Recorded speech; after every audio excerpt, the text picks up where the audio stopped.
فرقت طیبہ کی وحشت دل سے جائے خیر سے، فرقت طیبہ کی وحشت دل سے جائے خیر سے، میں مدینے کو چلوں وہ دن پھر آئے خیر سے، میں مدینے کو چلوں وہ دن پھر آئے خیر سے، دل میں حسرت کوئی باقی رہ نہ جائے خیر سے، دل میں حسرت کوئی باقی رہ نہ جائے خیر سے، راہ طیبہ میں مجھے یوں موت آئے خیر سے، راہ طیبہ میں مجھے یوں موت آئے خیر سے، اور میرے دل پھر جائیں یارب شب وہ آئے خیر سے، میرے دل پھر جائیں یارب شب وہ آئے خیر سے، دل میں جب ماہ مدینہ گھر بنائے خیر سے، دل میں جب ماہ مدینہ گھر بنائے خیر سے۔ انہی اشارت میں دعوت پیش ہمارے زیر اقرار کے وہاں باغ رسالت امام صلی اللہ علیہ وسلم نے ہدیہ انعام پیش کرنے کی سعادت حاصل کی۔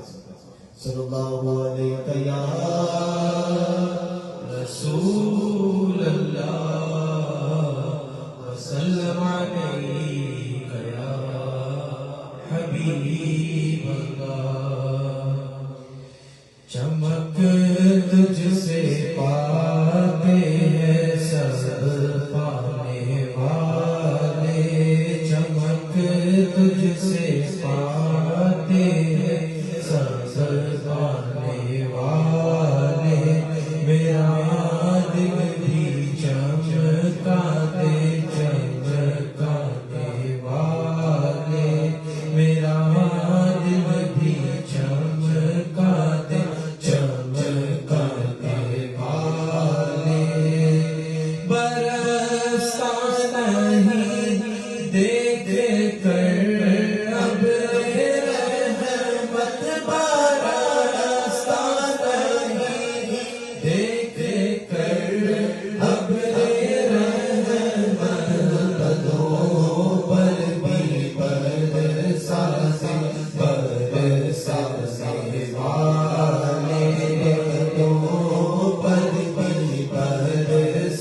بدن رکھ کے چلنا ارے سر کا موقع ہے او جانے والے ارے سر کا موقع ہے او جانے والے تیرا بھائی تیرے غلاموں سے الجھے تیرا بھائی تیرے غلاموں سے الجھے کھانے اڑانے والے منکر کھانے اڑانے والے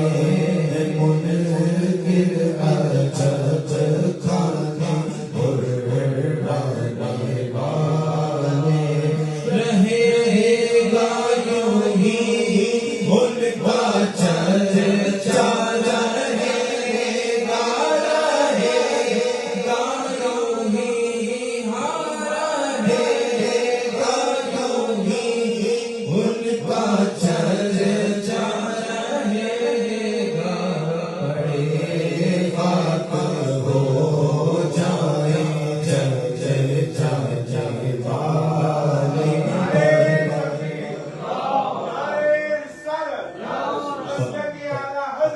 بڑے خاک ہو جائیں چرچا والے رضا نفس دشمن ہے دل میں نہ آنا رضا نفس دشمن ہے دل میں نہ آنا تم نے دیکھے ہیں جھجھلانے والے تم نے دیکھے ہیں جھجھلانے والے دل بھی چمکانے والے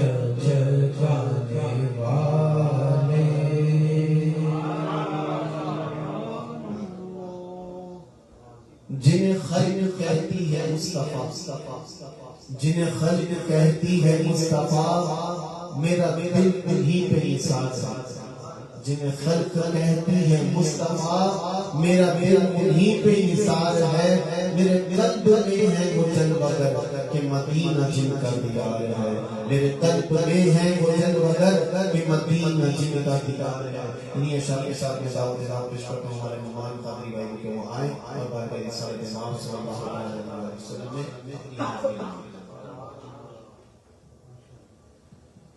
صلی اللہ علیہ یا رسول اللہ وسلم علیہ یا حبیب اللہ روک لیتی ہے آپ کی نسبت تیر جتنے بھی ہم پہ چلتے ہیں روک لیتی ہے آپ کی نسبت تیر جتنے بھی ہم پہ چلتے ہیں کہ کرم ہے حضور کا ہم پر آنے والے عذاب ٹلتے ہیں کہ کرم ہے حضور کا ہم پر آنے والے عذاب ٹلتے ہیں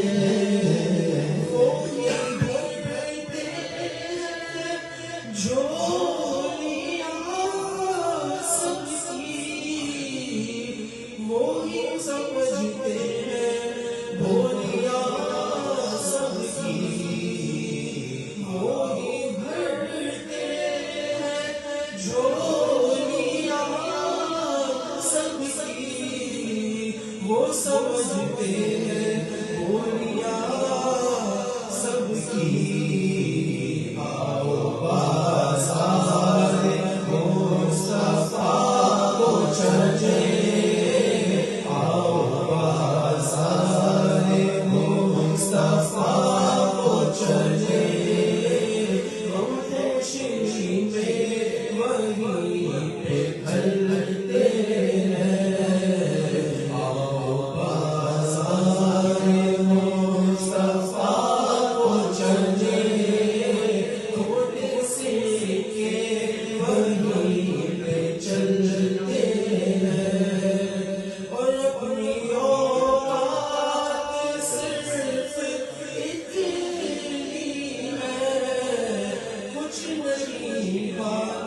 صرف اتنی ہے اپنی اوقات صرف اتنی ہے کچھ نہیں بات اتنی ہے قلبی ٹکڑوں پہ ان کے پلتے تھے قلبی ٹکڑوں پہ ان کے پلتے تھے ابھی ٹکڑوں پہ ان کے پلتے ہیں قلبی ٹکڑوں پہ ان کے پلتے تھے ابھی ٹکڑوں پہ ان کے پلتے ہیں یہ کرم ہے حضور کا ہم پر آنے والے عذاب ٹلتے ہیں اور ذکر سرکار کے اجالوں کی بے نہایت ہے کرتے خالد ذکر سرکار کے اجالوں کی بے نہایت ہے کرتے خالد یہ اجالے کبھی نہ سمٹیں گے یہ اجالے کبھی نہ سمٹیں گے یہ وہ سورج نہیں جو ڈھلتے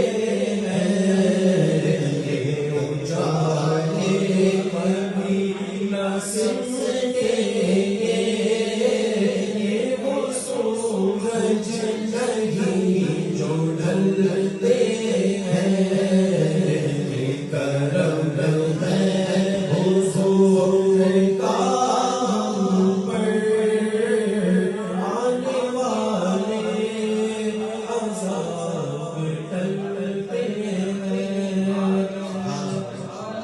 کعبے کے در کے سامنے کعبے کے در کے سامنے مانگی ہے یہ دعا فقط کعبے کے در کے سامنے مانگی ہے یہ دعا فقط ہاتھوں میں حشر تک رہے دامان مصطفیٰ فقط ہاتھوں میں حشر تک رہے دامان مصطفیٰ فقط یہ اشعار کے ساتھ اسی اشعار شعر کے ساتھ دعوت اللہ پیش کرتا ہوں اور سید الیاس شاہ صاحب کے معائن و پیغمبر صلی اللہ علیہ وسلم میں ہدیہ دانی کا شعر ارسال ہے شاہ صاحب کرم نوازی فرماتے ہیں ہمیشہ کرنے میں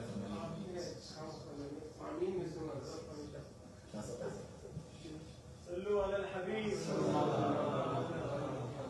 اللہ علیہ یا رسول اللہ وسلم علیک یا حبیب اللہ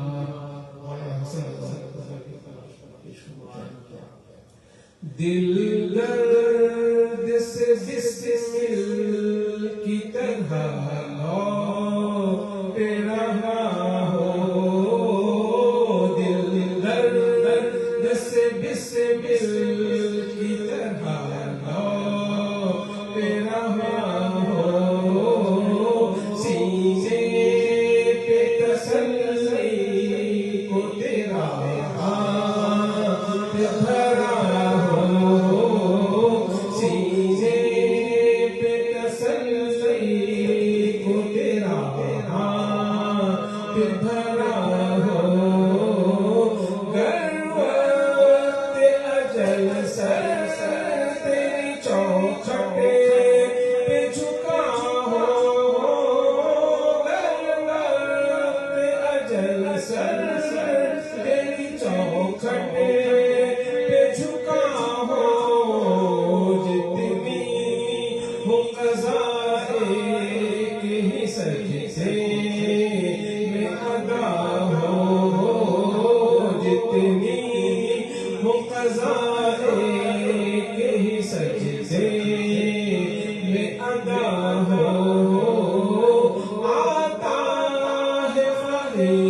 خود کہے منگتا بھلا ہو منگتا ہے منگتا کوئی شاہ ہو میں دکھا دو منگتا ہے منگتا کوئی شاہ ہو میں دکھا دو جس کو میرے سرکار سے پتلا نہ ملا ہو جس کو میرے سرکار سے پتلا نہ ملا ہو کیوں اپنی گلی میں روادار صدا ہو جو بھی کے لیے راہ گدا دے کے رہا ہو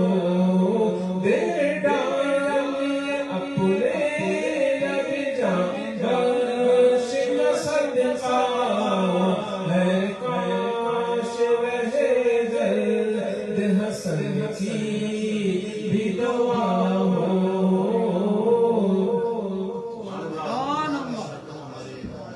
عارف بھائی کو پڑھنے مغرب کی نماز کی طرف چلتے حاضری ملے گی آج ہمارے شاہ صاحب نے عارف بھائی نے کرم نماز کی فرمائی وہاں بڑھ گئی اللہ تعالیٰ سلام علیہ کے عمل جانا حسن رضا صاحب کا کلام ہے استاد ضلع ٹریننگ قوامی صلی اللہ علیہ یا رسول اللہ وسلم علیک یا حبیب اللہ ایسا تجھے خالق نے طرحدار بنایا ایسا تجھے خالق نے طرحدار بنایا یوسف کو تیرا طالب دیدار بنایا بنائے گئے سرکار کی خاطر کونین بنائے گئے سرکار کی خاطر کونین کی خاطر تمہیں سرکار بنایا کی خاطر تمہیں سرکار بنایا کنجی تمہیں دی اپنے خزانوں کی خدا نے کنجی تمہیں دی اپنے خزانوں کی خدا محبوب کی آمال کو مختار بنایا محبوب کی آمال مختار بنایا عالم کے سلاطین بھکاری ہے بھکاری عالم کے سلاطین بھکاری ہے بھکاری سرکار بنایا تمہیں سرکار بنایا سرکار بنایا تمہیں سرکار بنایا ہر بات بداماریوں سے میں نے بگاڑی ہر بات بداماریوں سے میں نے بگاڑی اور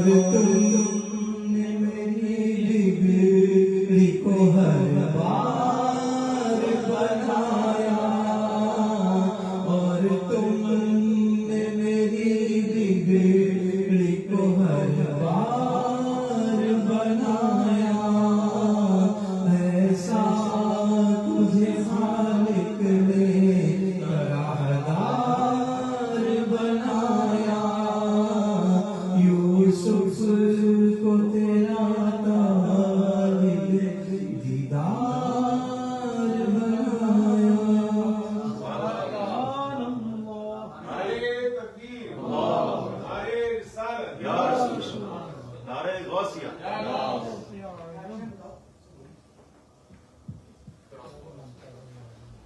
صلاة والسلام عليك يا رسول الله وعلى آلك وصحبك يا حبيب الله. اذان کا احترام کرتے ہوئے کام کا شروع کیجیے. اذان کے واقعے پر ٹی وی اللہ اکبر اللہ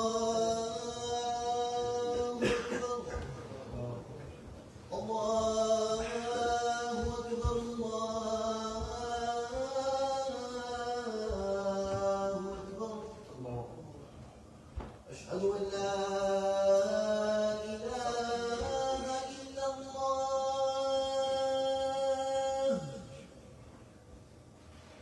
اشهد ان لا اله الا الله.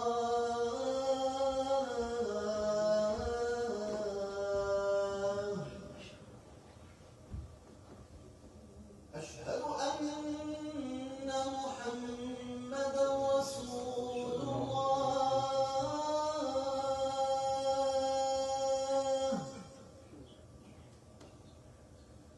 أشهد أن محمدا رسول الله.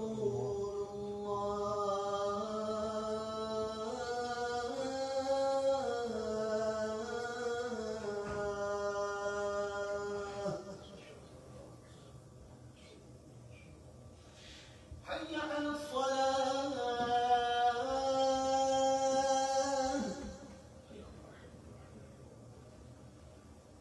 حي على الصلاة.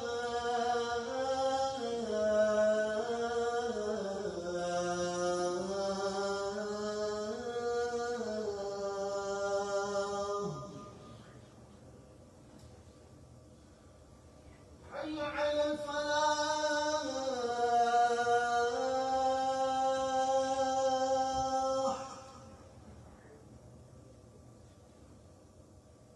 حي على الفلاح.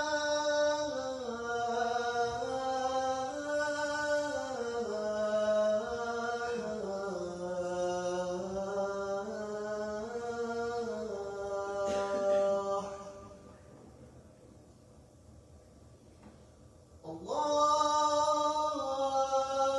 أكبر الله